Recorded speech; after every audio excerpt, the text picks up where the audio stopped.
Baiklah, di sini saya akan menjelaskan zakat pertanian. Contoh sebuah kasusnya yaitu sebuah lahan pertanian padi yang diakhiri dengan menggunakan air hujan menghasilkan gabah kering hingga 2 ton. Sedangkan nisabnya 653 kg. Karena sudah memiliki nisab, maka kewajiban zakatnya dihitung menjadi penyelesaiannya misalnya hasil panen 2 ton. Maka hasilnya yaitu 2000 kg. Dari mana dapat 2000 kg?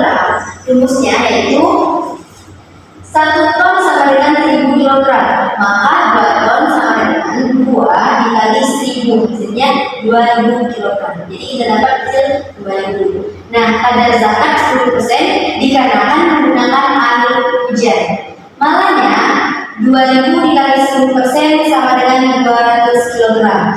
Dapat 200 kg dari 2000 dikali 10 per 100. Ini dibagi, setelah dibagi ini dikali 10, hasilnya 200. Di sini saya akan menghitung zakat emas.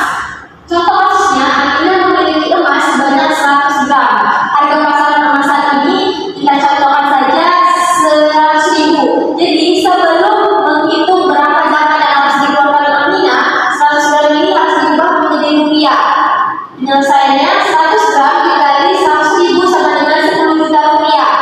Berapa zakat yang harus dikeluarkan Aminah jika sudah mencapai haulnya? Haulnya ini teman-teman, emas yang disimpan oleh Aminah ini sudah mencapai 1 tahun, itu haulnya. Terus Aminah itu harus mengeluarkan 2,5%. 2,5%. Penyelesaiannya 10 juta tadi dikali 25. Setelah itu dapatlah hasilnya 250 juta rupiah. Tadi kan dikali dengan 25. 25 ini hasil dari 2,5%. Hitung cepatnya 2,5% per 100. 0,nya dicoret, ini juga dicoret, coret, dan komanya ini dicoret lagi. Dapatlah hasil 250.000 rupiah. Jadi Aminah harus membayar zakat emas sebesar 250.000 rupiah. Baiklah, di sini saya akan menjelaskan zakat profesi. Contohnya yaitu seorang petugas kebersihan bernama Siti yang penghasilan per bulannya sebesar 3 juta rupiah.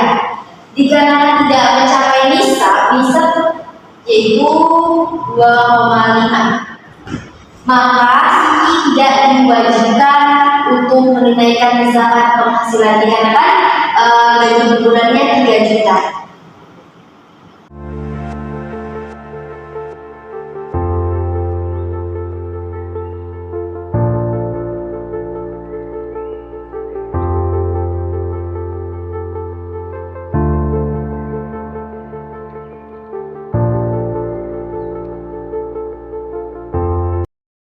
Di sini saya akan menjelaskan tentang pembagian warisan.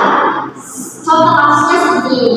Seorang ayah dengan meninggalkan anak laki-laki dan anak perempuan. 1 anak laki-laki dan 1 anak perempuan. Setelah itu, berapa bagian masing-masing ahli waris tersebut apabila tirtanya sebesar 90 juta. Jadi teman-teman, penyelesaiannya sesuai dengan surat An-Nisa ayat 11 bahwa anak laki-laki dan anak perempuan itu perbandingannya 2:1.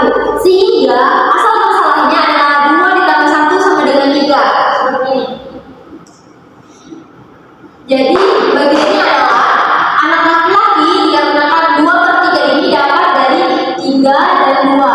Karena anak laki-laki perbandingannya lebih besar dari anak perempuan, jadi 2/3 dikali T. T ini tirkanya teman-teman. Jadi 2/3 dikali 90 juta. Pertama-tama 3 dibagi dengan 90 juta.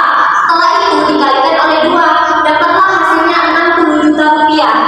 Dan anak perempuan 1/3 dikali tirka sama dengan 1/3 dikali 90 juta. Sama cara hitungnya teman-teman. 3 dibagi dengan 90 juta dan dikali dengan 1, dan hasilnya 30 juta. Jadi anak laki-laki mendapatkan warisan sebesar 60 juta dan anak perempuan mendapatkan warisan sebesar 30 juta. Niat sholat zuhur jamak takdim di qashar. Niatnya yaitu usolli fardu zuhri qasron majmu'an bil asri jamaah takdimin lillahi ta'ala. Dilakukan sebanyak 2 rakaat. Seperti biasa, doa iftitah, ruku, i'tidal, sujud, duduk di antara 2 sujud, dan rakaat kedua yaitu membaca tahiyat akhir. Setelah sholat zuhur dilanjutkan dengan sholat asar.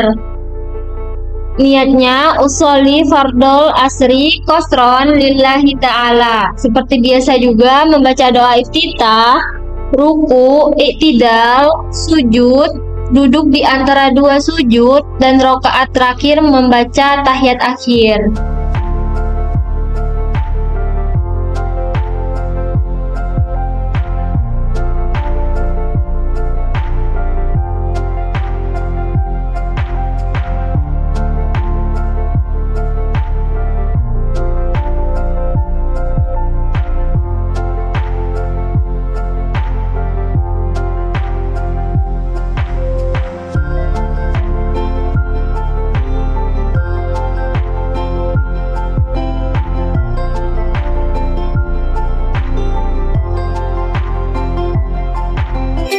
Mereka melakukan sholat zuhur asar di jamak takdim di qashar dikarenakan ingin melakukan perjalanan jauh yaitu Solo Semarang.